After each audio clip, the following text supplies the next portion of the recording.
বিসমিল্লাহির রহমানির রহিম। সরকারি জিয়া মহিলা কলেজ কর্তৃক আয়োজিত আজকের অনলাইন ক্লাসে একাদশ শ্রেণীর শিক্ষার্থীদেরকে স্বাগত জানাচ্ছি।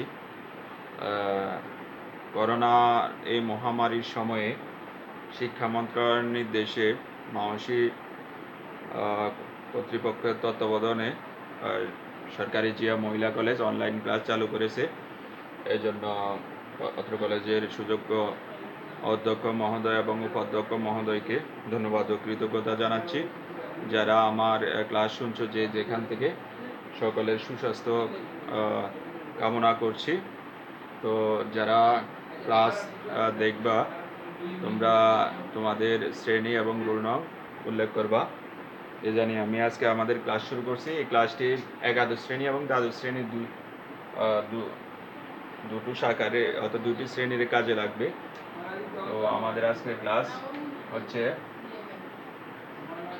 ষষ্ঠ অধ্যায়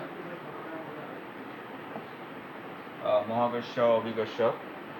তো ষষ্ঠ অধ্যায়ে প্রথমে আমরা পড়াবো মহাবিশ্ব। ষষ্ঠ অধ্যায়ে আমরা মহাবিশ্ব পড়াবো। তো আমরা জানি যে মহাবিশ্বের যে কোনো দুইটা বস্তু পরস্পরকে আকর্ষণ করে, যেমন চন্দ্র সূর্যের মধ্যে আকর্ষণ আছে, দুইটা চেয়ারের মধ্যে আকর্ষণ আছে, এই মার্কারের সাথে হোয়াইট বোর্ডের একটা আকর্ষণ আছে। অর্থাৎ পৃথিবীর প্রত্যেকটা বস্তুকে আকর্ষণ করে তার নিজের দিকে আকর্ষণ করে। যেমন সূর্যের চারদিকে পৃথিবী ঘুরছে, সেটাও একটা আকর্ষণই ঘুরছে। সূর্যের চারদিকে পৃথিবীর চারদিকে চন্দ্র ঘুরতেছে, আর পৃথিবী সূর্যের চারদিকে ঘুরতেছে। তাহলে এখানে প্রত্যেকটা বস্তুকে আকর্ষণ করে। তাহলে যে কোনো মহাবিশ্বের যে কোনো দুইটা বস্তু, যেমন দুইটা লিচুর মধ্যে একটা আকর্ষণ আছে, একটা কলম একটা খাতার মধ্যে আকর্ষণ আছে। তাহলে এই যে পারস্পরিক আকর্ষণ, এই পারস্পরিক আকর্ষণকে বলা হচ্ছে মহাকর্ষ। তাহলে মহাবিশ্বের যে কোনো দুইটি বস্তুর পারস্পরিক আকর্ষণকে মহাকর্ষ বলে। তাহলে যেমন চন্দ্র ও সূর্যের মধ্যবর্তী আকর্ষণ, এরকম আরো অহরহ উদাহরণ আছে। এরপরে আসি আমরা অভিকর্ষ কাকে বলে। অভিকর্ষ হচ্ছে পৃথিবী এবং অন্য যে কোনো বস্তুর মধ্যে যে আকর্ষণ, সেটা হচ্ছে অভিকর্ষ। এখন পৃথিবী বলতে আমরা কি বুঝি? পৃথিবী বলতে বুঝি মাটি, অর্থাৎ মাটিটাই হচ্ছে আসলে পৃথিবী। তাহলে প্রত্যেকটা বস্তুকে পৃথিবী আকর্ষণ করে।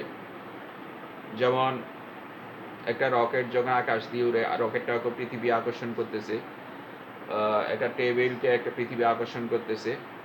যে কোনো বস্তুকে পৃথিবী আকর্ষণ করে তার নিজের কেন্দ্রের দিকে। তাহলে পৃথিবী এবং অন্য যে কোনো বস্তুর মধ্যে যে আকর্ষণ, সেটা হচ্ছে অভিকর্ষ। অভিকর্ষ হতে গেলে একটা হবে পৃথিবী আর অন্য যে কোনো একটা বস্তু, এই দুটার মধ্যবর্তী যে আকর্ষণ, সেটা হচ্ছে অভিকর্ষ। তাহলে পৃথিবী এবং অন্য যে কোনো বস্তুর মধ্যবর্তী আকর্ষণকে অভিকর্ষ বলে। যেমন চন্দ্রের সাথে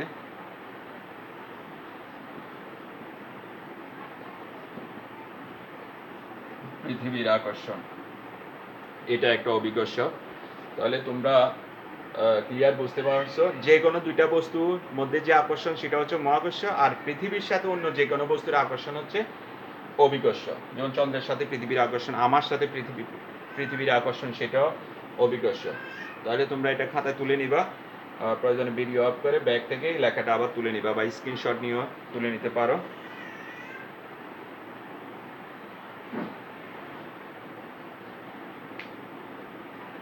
এরপরে আসি আমরা, এখন এই যে দুইটা বস্তু পরস্পরকে আকর্ষণ করে, এখন তারা পরস্পরকে একটা বলে আকর্ষণ করে।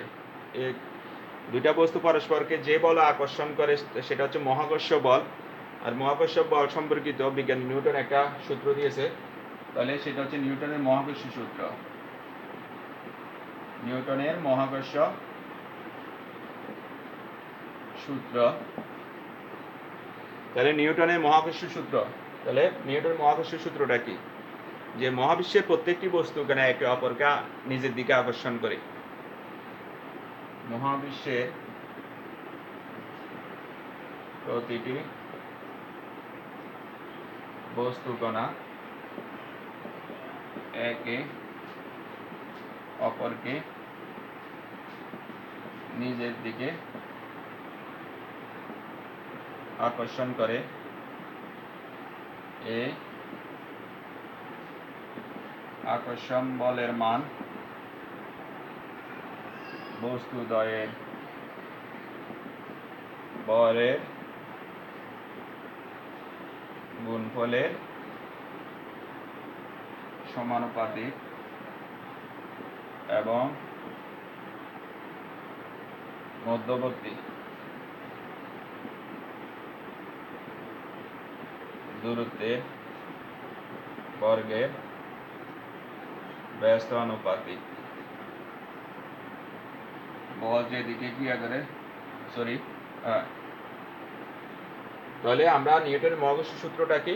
যে মহাবিশ্বের প্রতিটি বস্তু কেন একে অপরকে নিজের দিকে আকর্ষণ করে। এই আকর্ষণ বলের মান হচ্ছে বস্তু, যে দুইটা বস্তুর মধ্যে আকর্ষণ তাদের বরের গুণফলের সমানুপাতিক এবং মধ্যবর্তী দূরত্বের বর্গের ব্যস্ত আনুপাতিক। এবং এই বল বস্তুদ্বয়ের সংযোগ সরল রেখা বরাবর ক্রিয়া করে।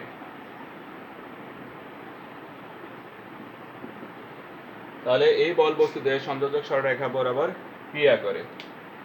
তাহলে আমরা দেখি এই দুইটা বস্তু, এটা একটা বস্তু, এটা আরেকটা বস্তু।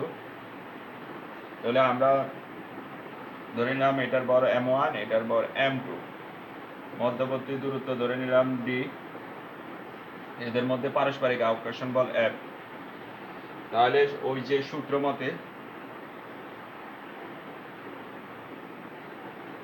অনুসারে এই যে m1 ও m2 বল পরস্পরকে যে বলে আকর্ষণ করে সেটা হচ্ছে এই দুইটা বস্তুর বরের গুণফলের সমানুপাতিক। অর্থাৎ আমরা এখানে বলছি যে এই আকর্ষণ বল, এই দুইটা বস্তু পরস্পরকে যে বলে আকর্ষণ করে সেটা হবে তাদের বরের গুণফল। তাহলে এই বস্তুর বর হচ্ছে m1, এই বস্তুর বর হচ্ছে m2, তাহলে তাদের গুণফল হচ্ছে m1 গুণ m2। তাহলে কি আকর্ষণ বলটা হচ্ছে তাদের এই বরের গুণফলের সমানুপাতিক এবং মধ্যবর্তী দূরত্বের বর্গের ব্যস্ত আনুপাতিক। তাহলে এখানে বস্তু দুইটার বর যত বেশি হবে গুণফলের মান তত বেশি হবে। আর যেহেতু সমানুপাতিক সম্পর্ক সেহেতু গুণফলের মান যত বেশি হবে আকর্ষণ বল তত বেশি হবে। তা এই লাইনের মিনিং হচ্ছে দুইটা বড় বস্তুর বর বেশি হলে গুণফলের মানও বেশি হবে এবং তাদের আকর্ষণ বলও বেশি হবে। অর্থাৎ দুইটা বৃহৎ বরের বস্তু পরস্পরকে যে বল আকর্ষণ করবে, দুইটা ক্ষুদ্র আকৃতির কম বরের বস্তু তার চেয়ে কম বলে পরস্পরকে আকর্ষণ করবে। আর ডিস্টেন্সের বিষয়ে আমরা বলছি যে মধ্যবর্তী দূরত্ব, এই দুইটা বস্তুর যে মধ্যবর্তী ডিস্টেন্স আছে, দূরত্ব আছে, সেটা হচ্ছে d এবং এই দূরত্বের বর্গের ব্যস্ত আনুপাতিক। অর্থাৎ ব্যস্ত আনুপাতিক সম্পর্ক, অর্থাৎ এই যে ব্যস্ত আনুপাতিক সম্পর্ক, দূরত্ব যত বাড়বে আকর্ষণ তত কমে যাবে এবং দূরত্ব যত কমবে আকর্ষণ তত বেড়ে যাবে এবং সেটা বর্গের ব্যস্ত আনুপাতিক হারে। ঠিক আছে, তাহলে এতটুকু তুলে নাও। তুলে আমরা একটু করে এটা মুছে দিচ্ছি, তারপর নতুন পৃষ্ঠা চলে যাব।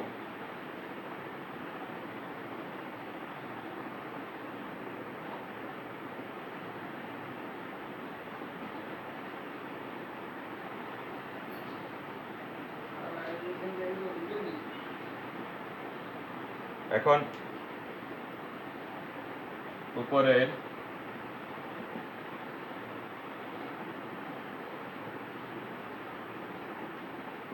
সমীকরণ দুটিকে একত্রে লিখে পাই, উপরের সমীকরণ দুটিকে একত্রে লিখে পাই F প্রপোর্শনাল m1 গুণ m2 ডি স্কয়ার। আমরা জানি সমানুপাতিক চিহ্নের পরিবর্তে যদি আমরা একটা সমান চিহ্ন দিই, সমানুপাতিক চিহ্নের পরিবর্তে যদি সমান চিহ্ন দিই, তাহলে ডান পাশে একটা কনস্ট্যান্ট গুণ করতে হয়, একটা ধ্রুবক রাশি গুণ করতে হয়। অর্থাৎ এই ধ্রুবক রাশিটা এটার সাথে গুণ করার ফলে f এর সমান হবে। অর্থাৎ যে কোনো জায়গায় সমানুপাতিক থাকলে তার পরিবর্তে যদি সমান চিহ্ন দিই, সেই ক্ষেত্রে আমাদের একটা ধ্রুবক গুণ করতে হবে ডান পাশে, রাইট? তাহলে এখানে g হলো সমানুপাতিক ধ্রুবক, একে মহাকর্ষীয় ধ্রুবক বলা হয়। এর মান, এই জি এর মানটা অন্যান্য এখানে যে যে রাশি আছে, বল আছে, দূরত্ব আছে, ভর আছে, তাহলে এর মান অন্যান্য রাশিগুলোর এককের উপর নির্ভর করে। তাহলে এই সূত্র দিয়ে আমরা অঙ্ক করতে পারবো। তাহলে এখানে জিটা হচ্ছে মহাকর্ষীয় ধ্রুবক, তাহলে জি এর মান হচ্ছে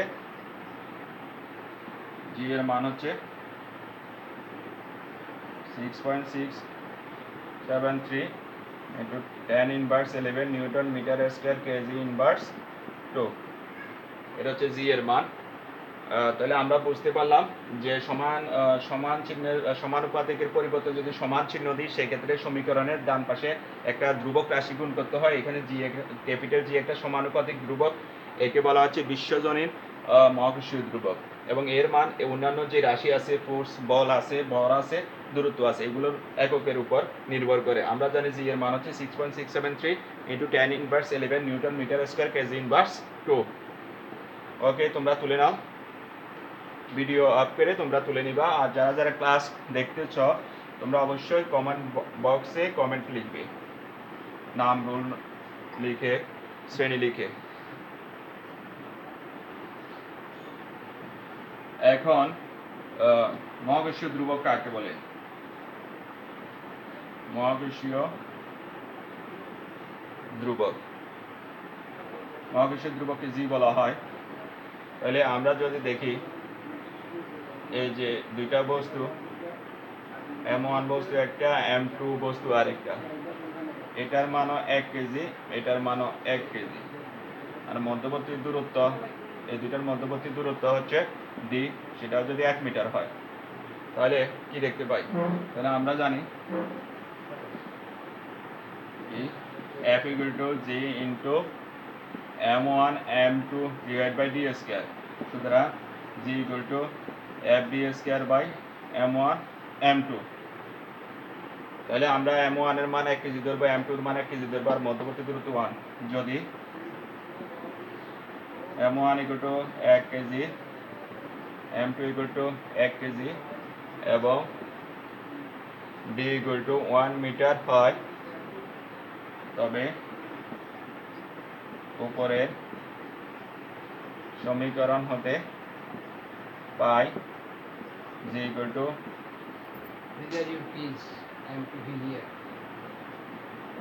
1 গুণ 1, G equal to F। তাহলে আমরা বলতে পারি যে 1 কেজি ভরের দুইটা বস্তু পরস্পর থেকে 1 মিটার দূরত্বে অবস্থান করলে এরা পরস্পরকে যে বলে আকর্ষণ করে, তাহলে 1 কেজি ভরের দুইটা বস্তু 1 মিটার দূরত্বে স্থাপন করলে এরা পরস্পরকে যে বলে আকর্ষণ করবে, সেটাই হচ্ছে মহাকর্ষীয় ধ্রুবক জি। তাহলে তোমরা এই লেখাটুকু তুলে নাও। তাহলে এরপরে আমরা লেখা শুরু করতেছি, ভিডিও অফ করে তুলে নিতে হবে। অর্থাৎ 1 কেজি বা একক ভরে 1 কেজি ভরের একক ভরের দুটি বস্তুকে, আমরা একক ভর না লিখে 1 কেজি লিখি, 1 কেজি ভরের দুটি বস্তুকে পরস্পর হতে 1 মিটার দূরে স্থাপন করলে তারা পরস্পরকে যে বলে আকর্ষণ করে তাকে মহাকর্ষীয় ধ্রুবক জি বলে।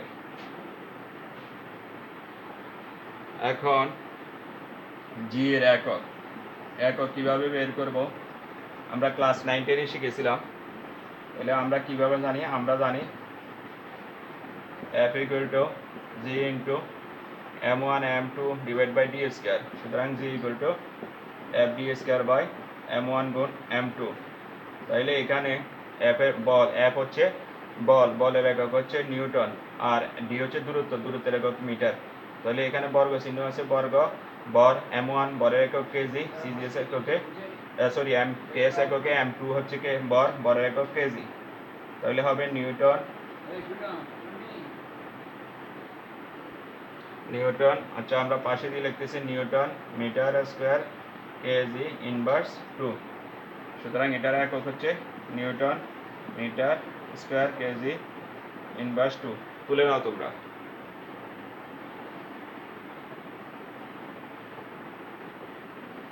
ওকে, তোমরা ভিডিও অফ করে তোমরা স্ক্রিনশট নিয়েও লিখতে পারো, অথবা মাঝে মাঝে ভিডিও অফ করে লিখতে পারো। এখন আমরা জি এর মাত্রা নির্ণয় করব, অর্থাৎ মহাকর্ষীয় ধ্রুবকের মাত্রা। ওকে, তাহলে আমরা আগের নিয়মে করব। আমরা জানি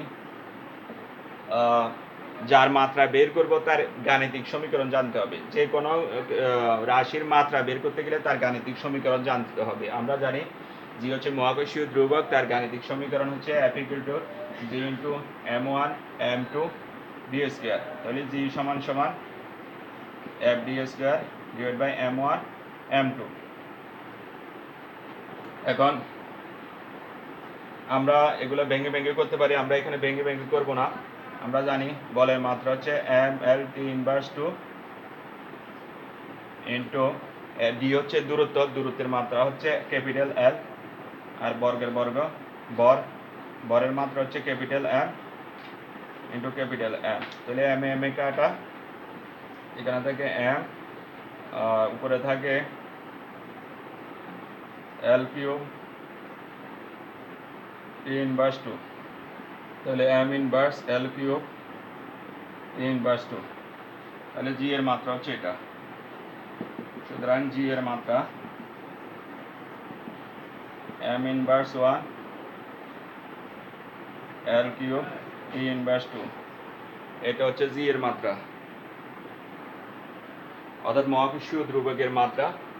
আমরা যদি একটু শিখে নিই দূরত্বের মাত্রা, যে কোনো দূরত্বের মাত্রা হচ্ছে ক্যাপিটাল এল, বরের মাত্রা হচ্ছে ক্যাপিটাল এম, সময়ের মাত্রা হচ্ছে, এই তিনটা জিনিসের মাত্রা জানলে, অর্থাৎ এই তিনটা রাশির মাত্রা জানলে বেশিরভাগ মাত্রা পাওয়া যাবে তার সমীকরণ ব্যবহার করে। সময়ের মাত্রা হচ্ছে ক্যাপিটাল টি, দূরত্বের মাত্রা ক্যাপিটাল এল, বরের মাত্রা ক্যাপিটাল এম, সময়ের মাত্রা টি। এই তিনটা রাশির মাত্রা যদি আমরা পারি তাহলে আমরা যে কোনো অজানা রাশির গাণিতিক সমীকরণ থেকে তার মাত্রা নির্ণয় করতে পারবো। ওকে, এরপরে আসো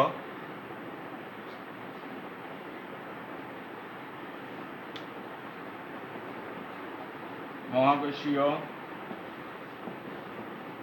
ধ্রুবক 6.673 into tan inverse 11 newton metre square kg inverse 2 বলতে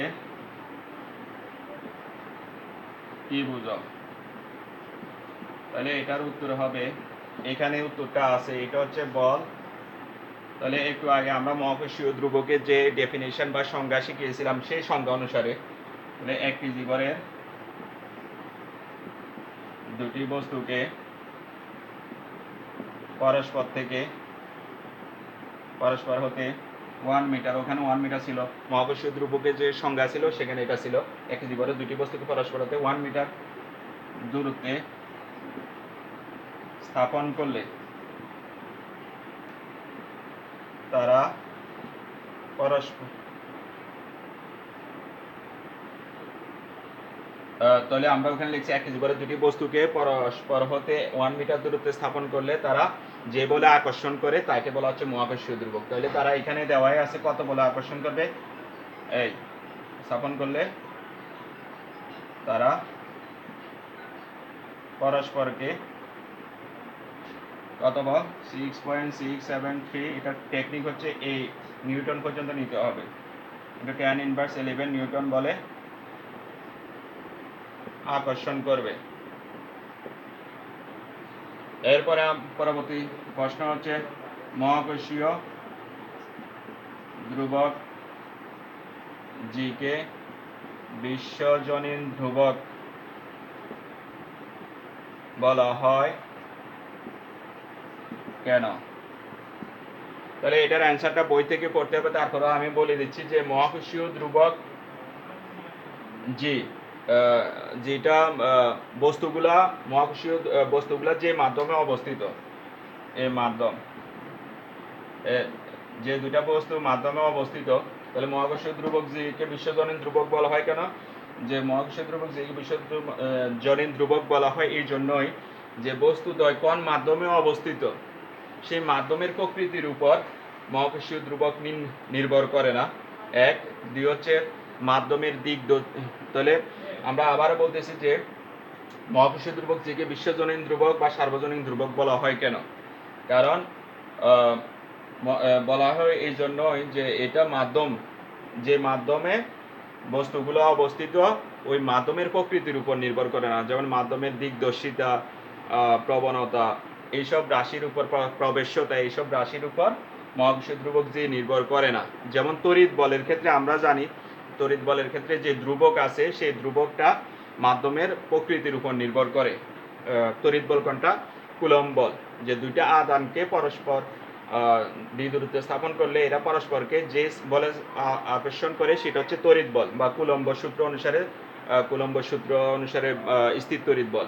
তাহলে সেই ক্ষেত্রে যে ধ্রুবকটা পাওয়া যায় তড়িৎ বলের ক্ষেত্রে, যে ধ্রুবকটা পাওয়া যায় বা চৌম্বক বলের ক্ষেত্রে যে ধ্রুবকটা পাওয়া যায় সেই ধ্রুবক মাধ্যমের প্রকৃতির উপর নির্ভর করে। কিন্তু মহাকর্ষীয় ধ্রুবকের ক্ষেত্রে বস্তুগুলা যে মাধ্যমে অবস্থিত, মহাকর্ষীয় বলের ক্ষেত্রে বস্তুগুলা যে মাধ্যমে অবস্থিত ওই মাধ্যমের প্রকৃতির উপর নির্ভর করে না।